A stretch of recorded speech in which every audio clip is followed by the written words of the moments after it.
Welcome back, Wolfpack. Burles here, and this is how to use Rotom-Frost. So this is the last Rotom form to review, and if you are new to the channel, or this is the first Rotom guide you are watching, pretty much I've just been reviewing all of the Rotom forms separately because they are really interesting to talk about with their own unique dynamics. Now if we look at the stats for any Rotom form, it is going to have 107 in the defense, 107 in the special defense, 105 special attack, 50 hit points, and 86 speed. So this is actually a really good breakdown that all we need to do is fully invest in the hit points if we want to be really tanky. Then we have a lot of options if we want to just go for special attack, if we want to just choice item with some speed, and we can even just go full tank with heavy amounts of defenses. Now different Rotom forms are going to be better at doing different things, but that's where we just have all of these really interesting breakdowns. That whatever you're looking for, a Rotom form might be there for you. If you want an Uber tank, you can just go with Wash Rotom. If you want a Rotom form that's going to troll the heck out of people, go with Fan Rotom. If you want to go for a Doubles Rotom, that's what this Frost Rotom is going to be for.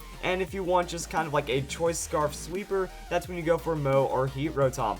Look at Frost Rotom's typing, it's going to be an Electric Ice typing, which is going to be pretty interesting because of that Levitate ability. Rotom is going to have an immunity to ground, and that is going to give us Fighting, Rock, and Fire weaknesses. So we're not getting too much super effective hits taken away by our typings, but we also don't have too many resistances. So Rotom-Frost isn't going to be the tankiest, but it is going to give us options to play around with. Now, when we're going to look at Rotom Wash's movesets, this is where things do get interesting because of the Electric Ice typing that we have. That by using an electric attack and an ice attack, we're going to get a lot of super effective hits and not a lot of not very effective hits. So we're going to hit almost every Pokemon neutrally except for Frost Rotom, Heat Rotom, and the Magnet Trio. But other than that, we're going to be really good to go with excellent quick coverage like that. So if we compare it to the other Rotom forms, you know, Water Electric, not going to be as great. Fire Electric, not going to be as great, even though Fire Electric is still pretty good. Then we have Grass Electric. Pretty much no other Rotom form is going to be this good at setting up for coverage. So if you want to get like quick neutral coverage, the Electric Ice is going to work for offensive Rotom. That's when you can kind of consider a lot of different things. So that's why we're going to hop into Pokemon Showdown and just kind of show, well, we can go as a tank. Then we know we're going to hit Pokemon pretty well between Thunderbolt and Blizzard. So we try to like drop their attack with a Will-O-Wisp, get some status crossed, use Pain Split for sustain, and then we're pretty much good to go. Now as for the Eevee Spread, since we are going to be a Will-O-Wisp set in this situation, it might be best just to run a Calm Nature or a Special Defensive Nature, and then we can go either full investment into Special Defense, or just a little investment into Defense, that way we have some natural bulk as we tank up the hit throughout the Will-O-Wisp, then go for the Pain Split to get a lot of our health back.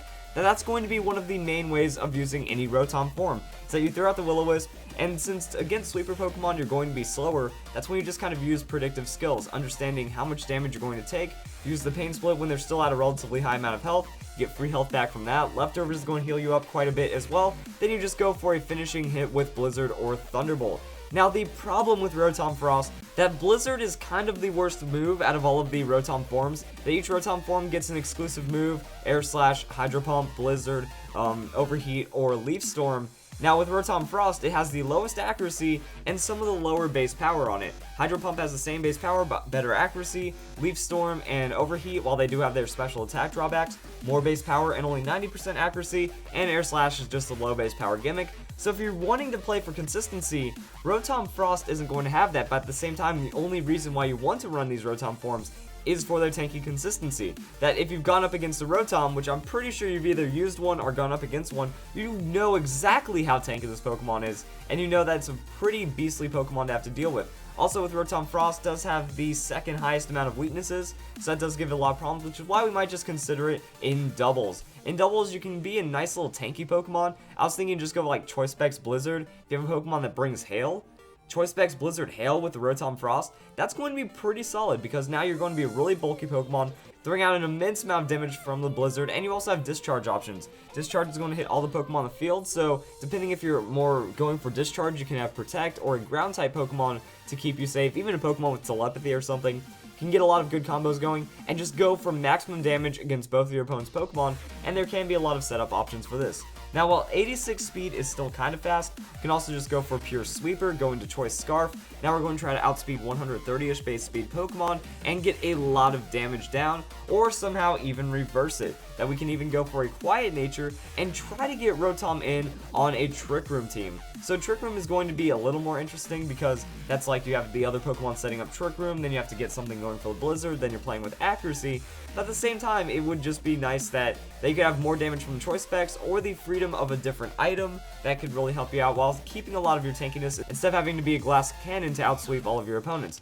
But in that, like we said, Rotom-Frost kind of stuck right here because of lower accuracy. So Blizzard is excellent on Hail teams. Like, Hail teams do really well because Blizzard gets perfect accuracy, and it's a very powerful move against a lot of Pokemon in the metagame. But at the same time, Hail takes a bit of setup, it's fairly risky, and there are a lot of problems around it. But then we can just go for different damage options or something like that. So that's Rotom-Frost. It has decent amount of damage, some decent utility, but it's not going to be tankier like the other Rotom forms, and you are going to have to be reliant on certain setups, but it'd still be something cool to use. We saw one in Fan Fridays, and it does devastate with huge amounts of tankiness and damage. So I hope you guys enjoyed the video. That's how you use Rotom-Frost, and I hope you all have a nice day.